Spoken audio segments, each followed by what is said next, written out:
Oh, it's Old Man Logan.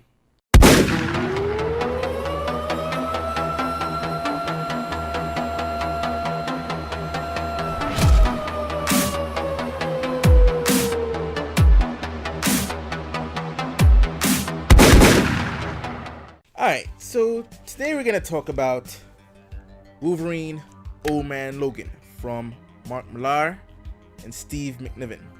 Now, the first time I ever seen a Steve McNiven art was from Civil War, and of course, that was a Mark Millar story as well. The big 2006 event over at Marvel. Now, I'm trying to think, was that the first Mark Millar story I've ever read? I know I read Kick-Ass, but I'm not sure if I read Kick-Ass first. Well, Kick-Ass came out after. Anyway, needless to say, whether it's the first or not, it's not the only Mark Millar story I've ever read. But Mark Millar has been known to come up with some awesome concepts. Sometimes it works, sometimes it doesn't. But more often than not, it works. And Civil War was one of those that came out and blew the world by storm, and of course, you know, a movie came out that was based on it and made a shit ton of money. Now, one of the stories that he did come up with, he worked on Wolverine for like I think 2 arcs, or 3 if you split Enemy of State and Agents of Shield, well, Agent of Shield in 2, but really it's one long story, Enemy of the State. So he did Enemy of the State, then he left and then came back for one more arc, which is this bad boy here, Old Man Logan, which collects Wolverine 66 to 72 and Wolverine Old Man Logan Giant Size. Now, I have a confession to make. As a lifelong comic book fan, especially X-Men fan, I just recently read this, and you might be thinking, but this is one of the seminal stories for not only Wolverine, but the X-Men. Why would you skip this? I don't know. I just never got around to it. And every time it's time to get to it, another book came out that I figured I'd read. And then even when the movie came out, Logan, which is loosely, and I use the term loosely, based on this. I think the only thing he has in common is that you have an older Wolverine in it. Like, this takes place in the post-apocalyptic future. Logan takes place in the present. It just takes place in New Mexico or Arizona, or one of them desert states.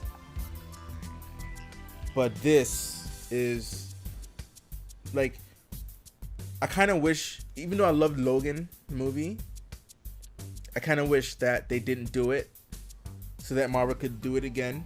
Marvel could still do it, and I can tell you how. Okay, so there's a character in it, and I'm gonna get into this whole story. Don't worry about it. I'm just giving you my little thought vomit before I get into this. So how Marvel could do the movie is, you know, once they get the rights to the X-Men and blah blah blah blah, you could do a one-off. It doesn't have to tie into anything, even though I don't know if they're trying to do, you know, like how DC's doing their Elseworlds stories, the Joker that's coming out, and maybe they'll do other Elseworld story. Marvel could probably do like a little one-shot, you know, call them what? Well, they do Marvel one-shot, the short films, but if they do like a one-off movie for their Disney streaming service or for the theaters or whatever, I don't care. A way around doing this without actually doing a Wolverine movie, another Wolverine Old Man Logan story, kind of repeating what they did, what Fox did, is you tell it from the point of view of Hawkeye. Once you do like a Old Man Hawkeye movie, or just call it Hawkeye, whatever, you know what I mean?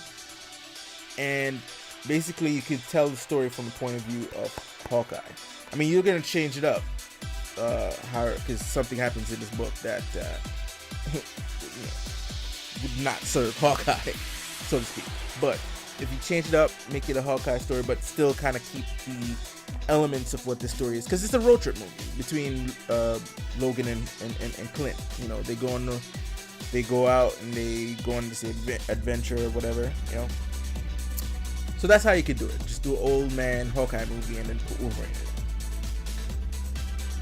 Now, dust jacket. Let's take the dust jacket off. It's nothing special. It's the same, basically the same thing as the cover. Who's calling me? Goddammit! I want to talk to you. So let me put the dust jacket up here so I can comfortably show you the book. Show you some interiors before I get into what the story is about. Make sure it's not getting glared. Just Steve McNiven's art. Like I said, I got introduced to Steve McNiven from Civil War, and then some other stories I read with him. With his art, saw his art. I mean, I love his art. Don't get me wrong, I love his art.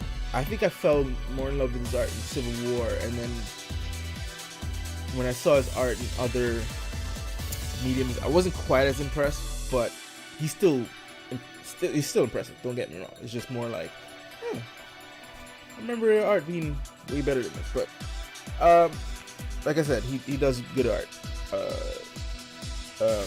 You know, he's meant for that epic style of storytelling. Spider-Man buggy is pretty cool.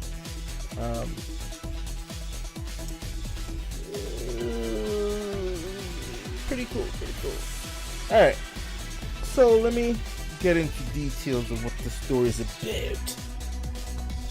So it's in the future, and something tragic, kind of like the movie, something tragic did happen to the X-Men. And you don't know what it is. The villains have won. All the villains of everybody, like all the heroes, all their villains. Basically, they won. They took over took over America. Magneto, Doctor Doom, who else? Kingpin, Red Skull. All of them. They all won, and they all split up America amongst themselves. They basically decided, hey man, these heroes are winning too much. Which is funny. There was a storyline called Acts of Vengeance where all of the villains teamed up, but they decided to take on each other's enemy. Like Magneto went after the Avengers, I think, and Kang went after somebody else. They did a whole crisscross, which, okay, but I guess in this attempt, instead of like, oh, let me just take on your villain, they team up with a group of villains that match their power set, that can be more of an advantage, take over an enemy. So they were able to defeat that enemy, defeat the heroes, clean sweep, and then take over the place. So when the story begins, most, if not all, the heroes are dead. Wolverine, of course, you know, his healing factor allows him to live a long time. So he gets older, but he's able to sort of live through a lot of time periods. And in it, he's married. He retires. He doesn't want to pop his claws anymore. He's like, basically, this is like a Western, pretty much. A Western where the old gunslinger has hung up his 6 shooters and no longer is in the life, and settled down on the ranch with his wife and kids, trying to make ends meet, right? And his landlords are the kids. It's really Hulk, but his kids manage everything. And there's a cool scene of them coming in the Fantastic Four little spaceship thingy, collecting their rent. And every time people see Wolverine, they're kind of like, you know, making fun of him because he's like now this pacifist. He no longer wants to pop his claws because of some traumatic thing that happened in the past, and you know, he can't make the rent. Well, basically they doubled the rent on him, and they're like, all right, you need to pay us, and then they beat him up and says, all right, we're gonna come back, or else we're gonna, you know, if you come back and you don't got the money, we're gonna destroy you and your family. So, you know, he has his wife and kids to look after, and he's trying to figure out how he's gonna get the money. And then Hawkeye, old man Hawkeye, Clint Barton, comes to him. And by the way, in this story, he's blind, so he's kind of like an irony that the sharpest shooter of them all no longer can see to shoot, but that doesn't stop him from being a badass. Like, he's so good at his job that eyesight, it was just, yeah, I can still do my job. So he comes to him with comes to Logan with a proposition that he wants to transfer something across state, across the country, and it'll pay well. And of course, he's asking if it's illegal, and he's like, "Don't worry about it, man. You need money. You need to go get this money, man." And of course, Logan is saying, "Listen, I'm not into fighting stuff anymore. So wherever we're going, I'm just coming as a guide. I'm not coming as a warrior." And Clint is like, "Fine, I don't care. As long as you come across, be good." Of course, they leave in the Spider-Man buggy, and Hawkeye is driving even though he's blind, and he's like, "I don't care, it's my car, I'm driving." So of course they drive and they meet up, it's a cross-country adventure, road trip. And this would be an awesome movie too if it was like, it would be more awesome if this was a movie and not a book. And then it would be more awesome if Marvel was able to do this because of all the characters that show up that Marvel has the rights to and Fox has the rights to. And now that they're becoming one entity, then you can do it. And that's why I say you could do the story again, just call it Old Man Hawkeye or Old Man Clint or whatever. Or just Hawkeye year 20 blah blah blah. So they meet up on different enemies. They meet, I think, the Ghost Rider army or gang or whatever, and of course they're trying to figure out what's in the back of the car, and then Hawkeye is the one who's taking care of everything. Like, basically throughout the whole story, every time they come up against an enemy, Wolverine is the one who's doing the escaping or rescuing, but he's not popping those claws. It's like you're getting blue balls over here because you're not seeing. And I think a testament to why this story works is that when you read a Wolverine book, whatever storyline he's in, you're expecting to see the berserker rage at some point, and then this one just pushes that. It's like every time you think Logan is gonna pop those claws to take a motherfucker out, he doesn't, and he finds a way around it. And I think it's pretty clever in that you're taking one of the most brutal X-Men ever and just not doing it. And there was a cool scene where Hawkeye meets his daughter, which he had with Peter Parker's daughter. So the daughter would be Peter Parker's granddaughter, and she's black. But I gotta try to figure this out. So Clint's ex-wife was Peter Parker's daughter, but she's black. Peter, it doesn't say who Peter married though or had a child with. I know he and Mary called it quits a while back. I mean, especially when they erased the whole wedding thing, so they never really got back together. So maybe he found himself a sister, and then knocked her up, and then Clint knocked her up, and they had a daughter. And that daughter decided like she was gonna take on the life of being a superhero, because superheroes are now like a thing of the past. People sort of pray to the superheroes like they're some deities, like they'll come back one day and they'll rescue us from the tyranny of all these villains. And of course she and her friends decide to become new superheroes like Avengers, and she gets her and her friends get captured by the Kingpin, the new Kingpin, and his crew, and Hawkeye has to go out and rescue her. When Hawkeye gets to the place and he rescues like he kills the Kingpin. Well, he kills the Kingpin man, gets her out, and then she kills the Kingpin. And then she's like, "Oh, I didn't come in this to rescue anybody. I wanted to be the new Kingpin." And he says like, and she orders the death of her dad. Like, yo, she's cold as fuck, yo. and then Hawkeye's about to die, and then Wolverine comes in, swoops in, grabs her, and they got dinosaurs. Like, this story is like crazy. It's like Mad Max on steroids, and as if Mad Max can actually go any crazier than it is.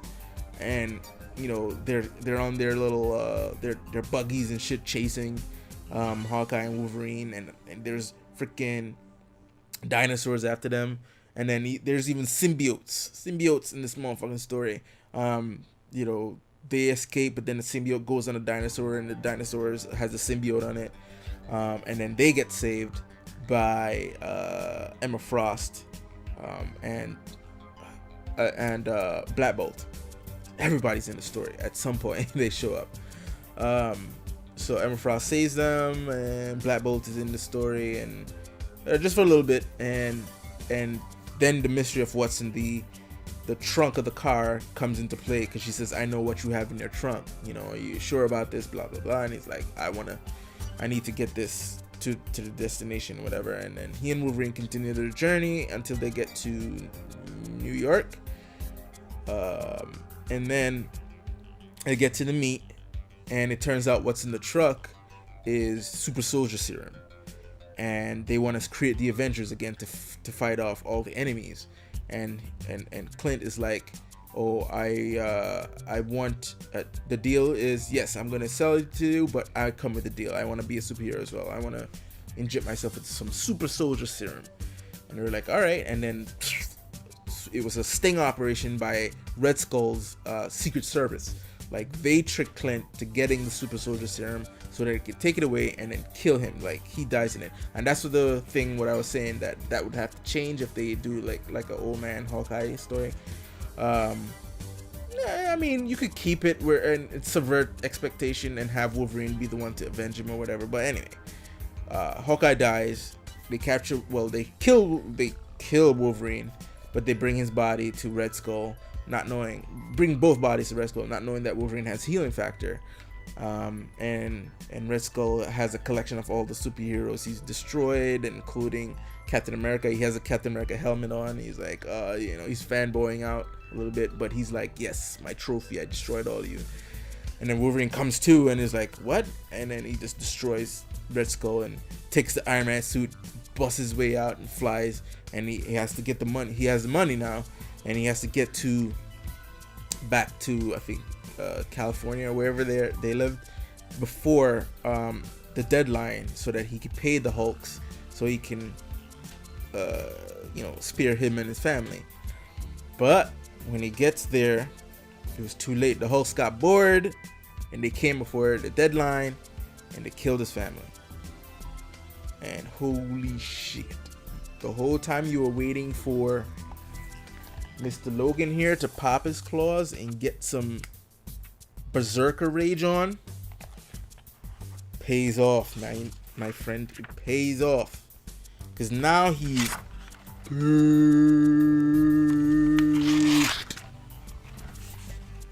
And he goes, yeah, this is like where he sees his family dead, and he pops that shit. Snick. That's the only snick. Well, apart from like little flashbacks. Oh, so before I forget, the reason being why he stopped being Wolverine and stopped popping his claws is because Mysterio played a trick on him, and basically he thought like a bunch of enemies were attacking the mansion, and he was taking them out. Like, he was going hard body. He was like, because the way how Mysterio made the villains look as if the villains were really trying to kill the ex-children, and Wolverine was not having that. So he wasn't trying to maim them, he was trying to kill them. So he was stabbing the villains, like stabbing them, like slaughtering them, and to the point where some of the villains were like, why are you doing this? Please stop, boy. And it's like, wait a minute, why are the villains pleading like bitches? And then all of a sudden, the illusion gets wiped away, and Wolverine sees the exact truth.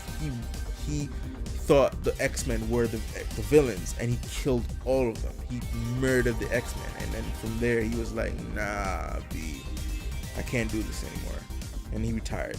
So this is the first time he popped those claws since he killed the X-Men.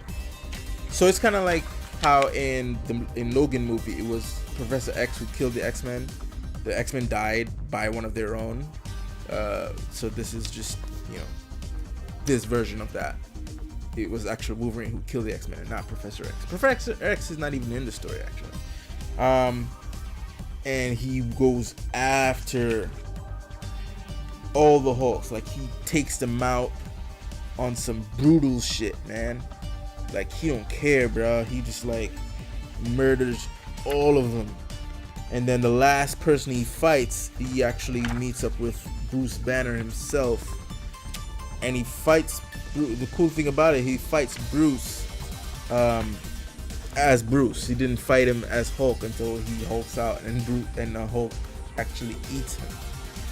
And then one of Hulk's kids comes home and he's like, yo, why is everybody dead? And he says, all right, don't worry about it. You are still alive, and the last kid down there is still alive. We can rebuild and whatever. And then Hulk is like, he doesn't feel good, and he's like, oh, I don't know, something I ate. And says, yeah, I ate Logan. And his son is like, oh no, why did you do that? Don't you know he can and as soon as he's about to say he can regenerate, like, claws comes out and kills Bruce Banner, and he's dead. And then he kills the other kid, the other son, but the baby's still alive. He spears him, takes him, buries his family, and he says he's about to go cross country and become a hero again. And then he rides into the sunset, kind of like a western. This is a beautiful story, I gotta say. Beautiful story. I like it. I don't know. I regret that it took me so long to read it. I wish I had read it during the heyday of its inception.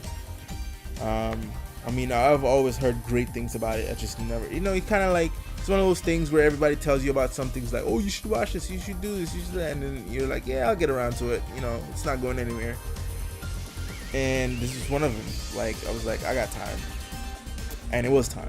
And thoroughly enjoyed it. So you can, it's not out of print. It's one of those stories that's not out of print and never going out of print. There's actually a small omnibus of Mark Millar's work on Wolverine, where it collects Enemy of the State, Agent of S.H.I.E.L.D., and this all in one book. So that's a good buy. I don't know if is that in stock? I don't know. But if it's not, don't worry about it. You can buy this. This is like a cool standalone story. You don't really have to know anything prior to it. As a matter of fact, it's an Elseworld story. It doesn't even count. It's an alternate universe. And then, of course, Secret Wars happen, and this Wolverine gets transferred from his reality into the Marvel 616. Well, the Marvel 1 right now, because 616 doesn't exist anymore because of Secret Wars. So yeah, it's an awesome story. I loved it. I highly recommend it, especially if you were a fan of the Logan movie that came out, even though it's really has nothing to do with each other, but it had the same essence, the same kind of vibe to it, the old western kind of vibe they were both going for. So if you liked the whole tone of what Logan went for, you're gonna enjoy this, and you get the added value of seeing other heroes from the Marvel universe in it, like Hawkeye, of course. Well, not necessarily heroes, more villains, so to speak.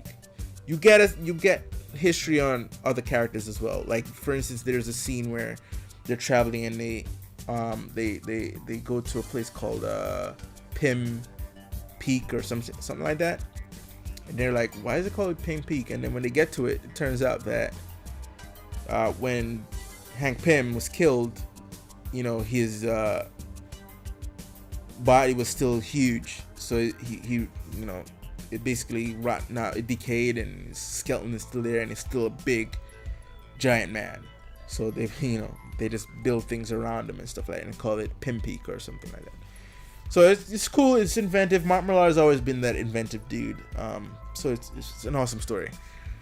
So alright, so that's my recommendation. I think I'm going to go back to a DC book. Right now I'm reading Gotham City Sirens, so expect that review next. And then I got plans for a whole bunch of other books. I think I want to do the Battle Angel Alita leading up to the movies as well. So stay tuned for those. And then hit that subscribe button. I'm still trying to get to 1,000 subscribers. You know, drop a comment down below. Let me know what you think of the channel. What do you think of Old Man Logan? What do you recommend to read? All that jazz. Give me all that info. And like and subscribe and share, all that jazz. So until next time, folks, peace.